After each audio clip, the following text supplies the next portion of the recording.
Lahat ng papuri sa'yo lamang, ang buhay ko'y sa'yo. Lahat ng papuri sa'yo lamang, ang buhay ko'y sa'yo. Lahat ng papuri lang sa'yo. Papuri sa'yo lamang, ang buhay ko'y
hapong ito, nangungusap ka sa amin lahat.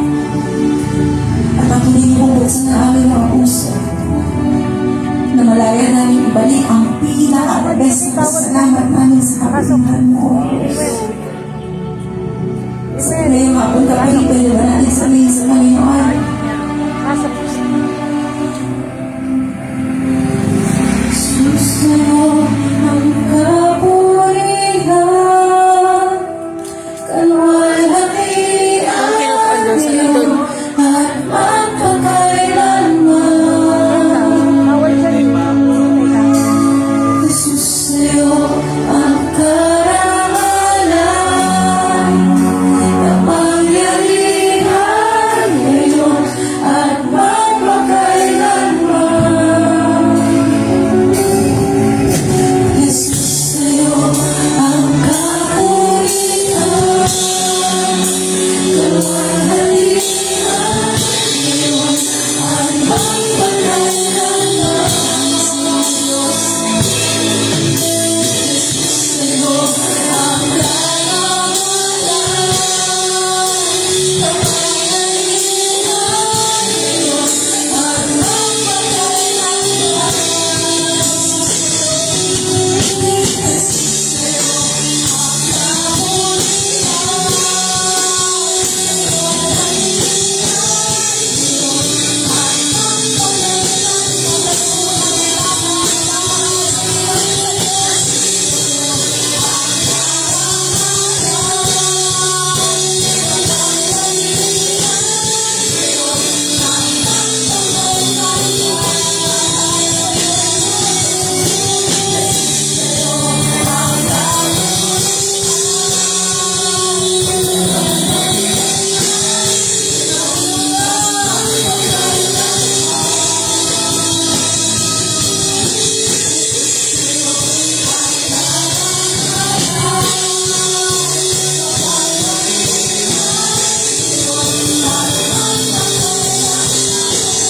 pupurihin ka sa akin, itaas ang aking piling, itatanghal sa buhay ko, ay tanging ikaw, O Diyos. Sa kalamitan, ang iyong kalwalhatian, sa dakilaan mo'y di mapapantalayan. Pupurihin ka sa awit, itataas ang aking tinig, itatanghal sa buhay ko'y tanging ikaw, O Diyos. Higit pa sa kalangitan, ang iyong kalwalhatian, kadakilan mo'y di mapapantayan. Pupurihin ka sa awit, itataas ang aking tinig, itatanghal sa buhay ko'y tanging ikaw, O Diyos. Higit pa sa kalangitan, ang iyong kalwalhatian, kadakilan mo'y di mapapantayan. Dahil sa'yo, Jesus, ang kapulihan, Jesus, sa'yo ang kapulihan, sa'yo kalwalhatian,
Praise God. So, maaari na po kayong umupo.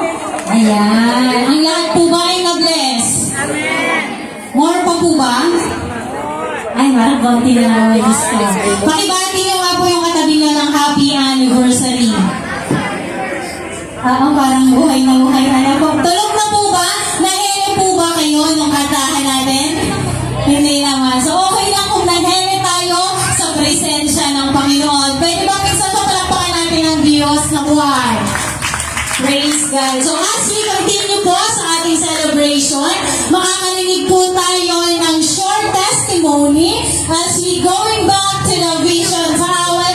Sa ating pong vision, ay po makakapakinig tayo kung paano nagsimula ang vision ng mga leaders na ito, kung paano ang kabutihan ng Lord ay nadaman nila in 14 years na paglilingkod nila sa Panginoon. Ito po ay sina Sister Livni at Brother Sandy.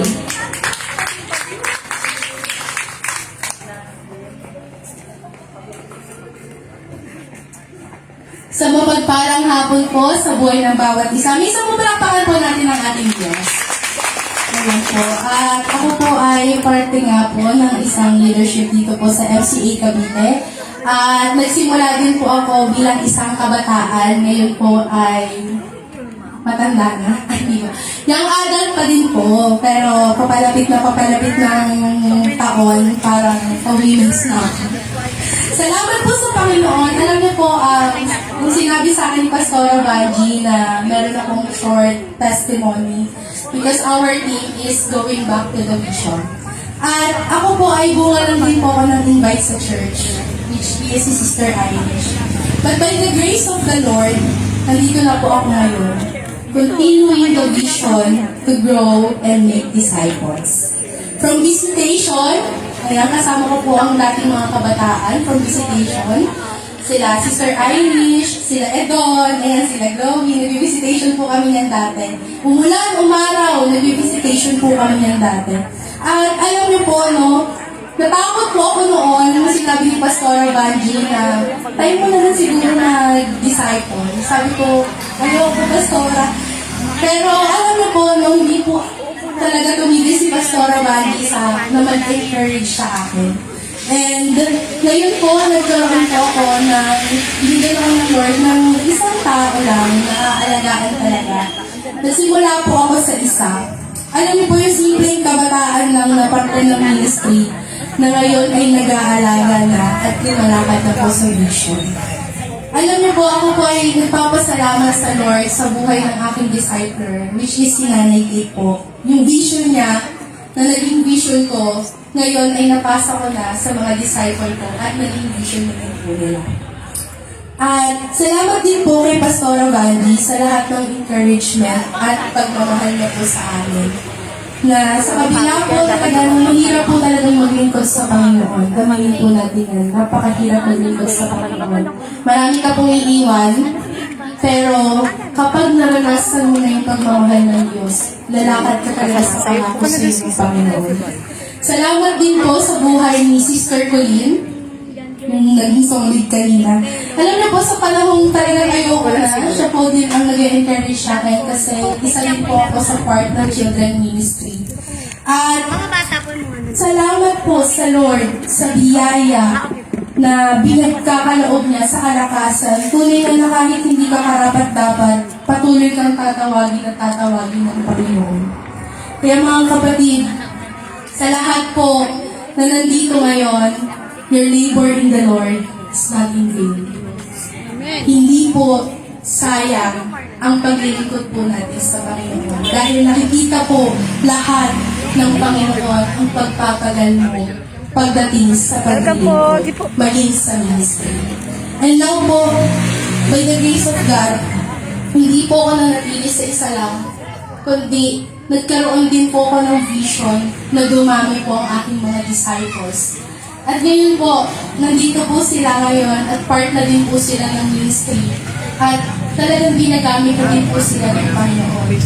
From isa lang na disciple, naging 5 po sila na ginagamit ng Panginoon. Salamat po sa Lord. At alam niyo po, binigyan din po ako ng Panginoon ng mga kaluluwa na aalagaan, which is yung mga bata na papunta na po sa iyo. Ako po ang nag-aalaga sa kanila. At patuloy na ginagamit po ako ng Diyos para hubugin sila sa spiritual na buhay. Salamat po sa Panginoon. Alam niyo po, no, yung takot ko dati na mag-disciple at ayaw mag-disciple, ay patuloy na po ngayon na nanghihikayat at nagpapagamit sa Panginoon. Salamat sa Panginoon, kapag po mahal mo ang Diyos, magpapatuloy ka kahit mahirap maglingkod. Amen po. Kaya sa mga kabataan po dyan, huwag po kayong matakot na mag-disciple. Kasi marami pa po tayong kabataan na dapat abutin, lalong-lalong po sa panahon ngayon. Kaya alam niyo po, nandito po sila ngayon, yung 5. Hindi ko na po tatawagin kasi baka nandito po, yan po sila Monique, sila Lindsay, sila Gillian, and po sila, si Mona. Na talagang dati nahihiyayan mag-church. Ngayon po, nagpapagamit na po sila sa Panginoon. Alam niyo po, napakabuti po talaga ng Diyos sa ating mga buhay. Napakabuti po ng Panginoon. Basta't manatili ka ding tapat sa Diyos. Dahil ang Diyos po natin ay tapat at mabuti po sa lahat. Salamat po sa Panginoon.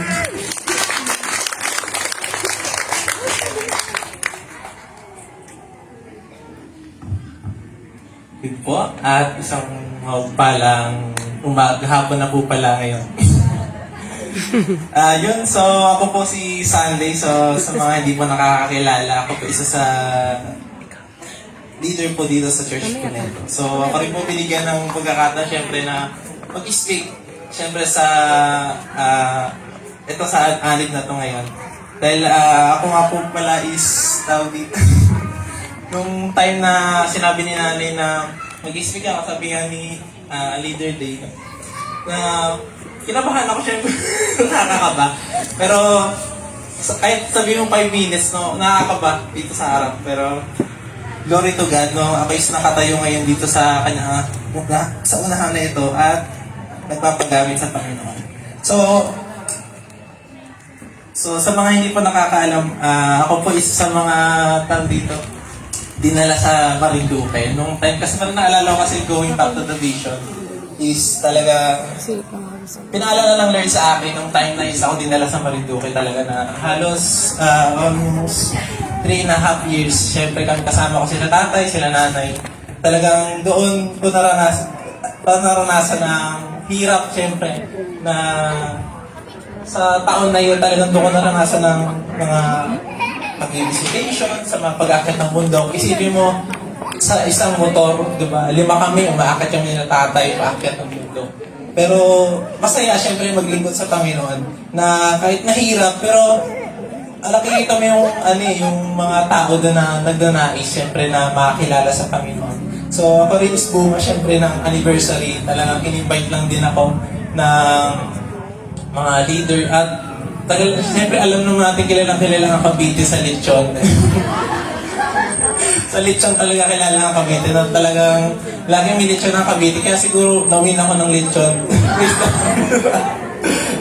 Praise the Lord. So, at nung time na 2017 na nung encounter nga ako sa Lord, no, tinanong ako ni nanay talagang kung nais ko pumunta sa Marinduque at mag-serve, maglingkod, mag-mission, siyempre sa Marinduque. At doon, tinanggap ko, siyempre, na alam natin na kapag ang Lord talaga is kumila sa atin, na kaya natin, siyempre na tumayo, siyempre, at maglingkod at mission doon sa Marinduque. At doon sa Mission Training Center, siyempre, halos kami doon is 8 kami lahat na student una-una.